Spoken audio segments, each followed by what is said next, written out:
கர்த்தருக்கு ஸ்தோத்திரம். ஆண்டவர் எனக்கு ஆண்டவரை பார்த்தா எனக்கு வெறுப்பா இருக்கும். எங்க ஊர்ல நாங்க எல்லாமும் இந்த குடும்பம், நாங்க எல்லாம் எல்லா கோயிலுக்கும் நான் தான் முதல்ல போனோம். நான் போன பிறகுதான் எல்லாமும் தீபார்த்தனையே பண்ணுவாங்க. எல்லாத்தையும் நான் எடுத்து போய் வச்சு நான் போய் எல்லாத்தையும் ஒரு புத்துல கூட பால் ஊற்றுறது நாகத்தம்மா மேல நான் போன உடனேயும் எல்லாத்துக்கும் நான் முட்டை பால் ஊற்றி என் வேற நாகத்தம்மா இறங்கி எல்லாருக்கும் ஒரு மந்தரிசி திருநூறு கொடுத்து ஒரு பயம் மந்தரிசி கொடுத்தேன்னா அவங்களுக்கு குழந்தைங்க இருக்கும். அவ்வளோ அற்புதம் எனக்கு அந்த இடத்துலையும் நான் செய்துட்டு இருந்தேன். அப்படி இருக்க சொல்ல எங்கள் பையன் சின்னவன் பாஸ்டர் ஒரு பைபிள் கிளாஸ் படிக்கிறதுக்கு போயிட்டான். எங்களுக்கும் தெரியாதே.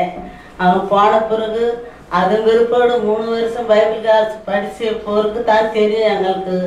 எங்கள் குடும்பம் எல்லாமும் இந்த மாதிரி ஆகிப்பிட்டான்னு 2 குடும்பமும் சர்ச்சைக்கு போனாங்க.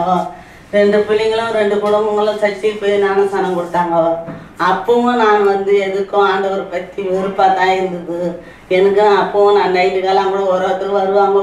நான் போட்டானே தீகாந்த எல்லாமும் மந்தரிச்சுக்கிறது செய்யுது எல்லாமும் நான் செய்துக்கின்னு இருந்தேன். அப்படி செய்திருந்தோம். எங்கள் வீட்டில் இயேசு பாட்டு போட்டாலோ ஓடி அந்த பாட்டை நிறுத்துவேன். அப்படி இருந்தவன் நான் பாஸ்பூருக்கு ஈரோட்டுக்கு அனுப்புகிறாங்கன்ட்டு என்னை கூப்பிட்டாங்க. அப்போ நான் வரமாட்டேனே. அப்புறமா ஒரு நாள் ஆண்டவர் என்னட்ட பேசினார். நீ மகளே நீ வரணும், அந்த பிள்ளைக்கு துணையாக ஈரோட்டுக்கு நீ வரணும்னு ஆண்டவர் என்னட்ட பேசினார். அது வரைக்கும் நான் அந்த ஈரோட்டில் நான் வரணும்னு நான் உடனே அன்றைக்கோ போய் ஞானஸ்தானம் கொடுத்தேன். ஞானஸ்தானம் கொடுத்து அந்த இடத்துல எனக்கு நல்லா ஆண்டவர் அன்றைக்கும் நான் வரணும்னு இதோ ஈரோட்டுக்கு வந்தேன். ஈரோட்டு பாசூரில் வந்த பிறகு எனக்கு நான் தண்ணி இல்லை. தண்ணி இல்லாத போய் அந்த கொயாவில் 3 குடத்தை எடுத்துன்னு போனேன். தண்ணி நின்று போச்சு. அங்கே இருக்கிறவங்க எல்லாமும் இதோட 10 மணிக்கு தான் காலையில், நாளைக்கு 10 மணிக்கு தான் வர தண்ணின்னு சொல்லிட்டாங்க. அது வரைக்கும் நான் என்ன செய்தேன், என்ன பண்ணுறது, எனக்கு தண்ணி இந்த இடத்துல புது ஆத்தமாங்க யாராண்ட போய் நம்ம தண்ணி கேட்குறதுன்ட்டு அந்த 3 குடத்தையும் வச்சுட்டு கண்ணை மூடி ஜபம் பண்ணேன். ஆண்டவரே எனக்கு தண்ணி நீ தான் காட்டணும், இந்த 3 குடமும் தண்ணி வரணும்னு நான் நினச்சி வச்சேன். அந்த 3 குடத்துல தண்ணி வந்தது. தண்ணி வந்தோடனே அங்கே இருக்கிறவங்களாமோ ஆச்சரியப்பட்டாங்க. உனக்கு மட்டும் தண்ணி 3 குடமும் வந்துச்சு.